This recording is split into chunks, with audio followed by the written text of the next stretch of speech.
지금 박지원 국정원장이 스가를 만난 것 같습니다. 박지원 국정원장 자체도 일본통 뭐 이런 측면이 좀 있고 그래서 일본통, 미국통 뭐 네. 만사통이죠.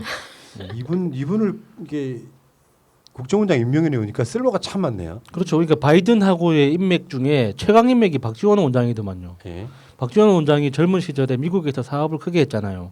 그 당시부터 바이든 그 당시 의원하고 친분이 관계 깊어가지고 지금까지 이렇게 친분을 유지해 오고 있다고 하면 우리나라 정치인들 중에 최고 인맥은 박지원 원장 아닙니까? 어디 박진이 그 떴다 때 진짜.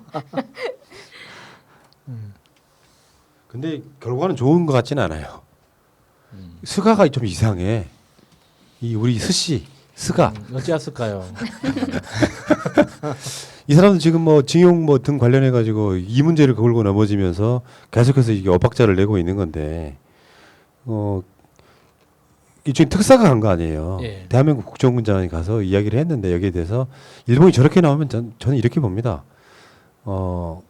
문재인 정부 입장에서 당신들한테 명분 준 거예요. 정권이 바뀌었는데 한일 관계 어느 정도 정상화 해볼까라고 한국이 먼저 성의 보여준 겁니다. 근데 거기에 대해서 뭐 택도 없이 대한민국 사법부의 어떤 판결을 갖고 물고 늘어지면서 우리는 받을 수 없다라고 이야기하면 결국 일본은 이런 문제들 하나하나가 쌓이기 시작하잖아요. 오죽하면 최근에 그런 보도 혹시 보시지 않았어요? 저물어가는 일본, 바이든의 선택은 뭐 이런 식의 이야기가 이미 언론들 상에 나오고 있잖아요. 국가 경쟁력 순위 한국에 한참 밀리기 시작하고 어떤 데이터로는 1인당 국민소득도 한국이 앞섰다고 하는 그 데이터도 있으니까 예, 이런 상황에서 일본이 저런 식으로 한국과의 관계 그러니까 섬나라로서 가장 가깝게 지내고 뭔가 협조를 해야 될 대상인 일본이 무슨 생각을 하는지 아시겠습니까? 북한이 비핵화하지 않은 북한에 대해서 영원히 제재를 해야 되라고 말하는 그 일본을 풀어놓지 않으면 우리가 남북관계에 좀 영향을 받을까봐 일본과의 관계를 좀 부드럽게 만들려고 나름 문재인 정부 입장에서는 기회를 준 거예요. 근데 얘네들 이런 고집 부리면서 요즘에 일본 확진자가 하루에 1,000명씩 나옵니다. 그러면서 뭔가 시스템이 계속 무너져가는 상황. 그런 학자들의 주장이 있죠. 저는 그걸 믿는데 일본은 이미 망한 지 오래됐다는 거야. 왜?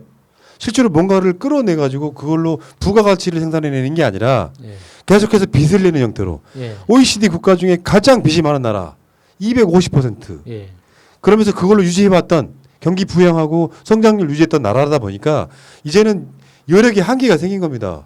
실제로 국가부채를 갚는데 1년 예산에 20% 이상을 써야 돼요. 그러니까 지금 일본 정부가 우리나라에 요구하는 내용 자체가 그러니까 만약에 정말 우리가 애써서 약간 국제적인 어떤 부끄러움, 약간 수치를 감수하고서라도 감내할 수 있는 여지가 1%라도 있는 요구 사항이면 우리는 검토해 볼 만한 여지가 있다고 생각합니다. 그런데 그게 아니에요. 일본이 요구하고 있는 게 우리나라의 행정 사법 시스템 자체의 근본을 우리 스스로 부정하라는 거거든요. 그걸 어떻게 우리가 받아들일 수 있냐고. 그러니까 만약에 강제징용 문제에 대해서 그러니까 일본 기업의 한국 내 자산을 현금화시켜 가지고 보상하는 이 프로세스가 한번 진행이 돼 버리면 이게 일종의 판례가 돼 버리잖아요. 그러면 지금 강제징용 피해자들이 또는 그 후손들이 엄청 많으니까 그리고 한국에만 있는 게 아니라 미국에도 있고 필리핀에도 있고 중국에도 있고 엄청 많잖아요. 그러니까 그게 동시다발적 소송이 시작되면 일본으로서는 굉장히 국제적으로 곤란해진다는 거 충분히 이해해요. 그러면 일본은 각 나라들이 감당하고 받아들일 정도의 대안을 내놔야지. 당신네 사법 시스템을 스스로 부정하고 철회해라. 이거는 말이 안 되는 요구잖아요. 차라리 일본이 과거사에 대해서 다 인정은 못하지만 일단 당신네 나라에서 그런 판결이 나왔다면 우리 자국 기업을 보호하기 위해서라도 우리가 펀드를 만들게. 이 펀드를 만들 테니까 이 펀드 내에서 해결을 해보자. 뭐 이런 제안이라도 한다면 아니 한국이든 뭐 일본 중국이든 필리핀이든 저걸 가지고 이제 그러면 우리가 그 강제징용 피해자들을 조사를 다시 시작하고 뭐 이래저래 계산해가지고 그러면은 정치적으로 좀 거래 좀 하고 그리고 무역 거래 조건도 좀 바꾸고 하면서 전체적으로 좀 정상화시킬 수 있는 거 아닙니까? 그런데 이게 그냥 전면적으로 당신네 사법 시스템의 잘못된 거니까 그냥 그건 없는 셈 치고 다시 시작하자. 이거는 완전히 아닌 거거든요. 예. 헛소리지 이거는. 그러니까 문제는 그게 명분일 뿐이고요. 그러니까 뭐 징용 뭐 판결 등에 관련된 명분일 뿐이고 사실은 일본 입장에서 한국을 길들이게 하려다가 큰 코 다친 사건이거든요. 무역 전쟁이라는 게. 그래서 한국이 다 그 물건들을 판로를 새로 개척하거나 만들어 버렸어요. 여기서 지금 일본 입장에서 뭔가 해결점을 찾지 못하고 뭐 특사를 그냥 돌려보는 형태로 가면 지들 발목을 찍는다는 거. 아까 제가 말씀드린 것처럼 일본이 한 예산이 대략적으로 한 1,000조 정도 된다고 해요. 그중에 빚의 원리금 갚는 게 4분의 1, 25% 정도 됩니다. 그 예산 중에 전체 1,000조 정도 되는 예산 중에 대략 정확하지는 않아요. 이게 해년마다 바뀌는 거라서 그중에 빚 갚는 데만 250 정도를 쓰고 있는 거예요. 근데 문제는 이걸로 끝나는 게 아니야. 일본은 세계 제1의 고령화 국가예요. 젊은 사람들이 돈을 벌어가지고 노인들 부양해야 되는 나라예요. 문제는 일본은 새로 떠오르는 기업이 없어요. 전통적으로 일본을 대표하는 소니 같은 뭐 어마어마한 기업들 있잖아요. 도요타라든지 뭐 미쓰비시라든지 파나소닉이라든지 하는 기업들 있죠. 이 기업들이 지금 전 우리나라에 있는 LG, 삼성 같은 회사한테 전부 다 시청에서 밀리고 있어요. 이제는 훨씬 더 적은 기업이 됐단 말이에요. 그리고 유니콘 기업이라고 해서 새롭게 떠오르는 어떤 IT 기업 같은 것들 있잖아요. 단 한 개도 하나밖에 없다고 그래요. 유니콘 기업으로 지정된 게 한국이 한 18개쯤 되는 나라예요. 그런 식으로 해서 세팅이 가는 게 보여요. 그러면 일본이 살아날 수 있는 방법은 한국한테 아쉬운 소리를 해야 됩니다. 같이 동북아시아에서 서로 이렇게 협력해야 된다고 아쉬운 소리 해야 되는데 이 새끼들이 약간 좀 그러니까 이런 거지. 아베가 망쳐놓은 게 빚내가지고 자기네 경기 부양하고 성장률을 올리면서 전쟁 준비만 해왔단 말이에요. 전쟁 준비해서 군사비, 군사력만 막 증강시켜놓고 이제 전쟁이 가는 나라로 만들어야 돼. 그러니까 헌법을 바꾸려고 해. 그러니까 국제사회에서는 거기에 대해서 반대하는 목소리가 없고 위안부 문제는 어떻습니까? 그런 일은 없었다가 돼야 되는 거예요. 이 새끼들이. 그렇죠. 왜 전쟁에 대해서 자기 전쟁이 가능한 나라를 만들려면 최소한 전 세계 아시아나 뭐 유럽 같은 나라 여성들 데려다가 성노예로 썼던 건 역사는 지우려고 해요. 진짜로 과거를 잊은 민족에게 미래에 없다는 말은 일본한테 정확히 딱 들어맞는 말이에요. 일본의 과거부터 지금 현재까지 이렇게 뭐 깊이 있게 공부할 필요도 없어요. 듬성 공부를 하다 보면 사자성어로 딱 정의되는 네 글자가 엉망진창입니다. 진짜 글자 그대로 그겁니다. 그러니까 이게 예전에 그 서양에 밀려가지고 강제 개방을 할 때부터, 그러니까 지금의 일본을 다 지배하고 있는 대기업들 있잖아요. 지금은 양복 입고, 그러니까 이렇게 보통 서양식 머리 스타일을 하고 있으니까 현대인들 같아 보이지만 다들 사무라이의 후예들입니다. 네. 그러니까 원래 그 집안을 유지하던 사람들이 정치가 집안이 계속 정치 세력을 붙잡고 있고 경제를 그 지배하던 그 사무라이들이 지금의 재벌들을 그 일본 재벌들을 지배하고 있는 거거든요.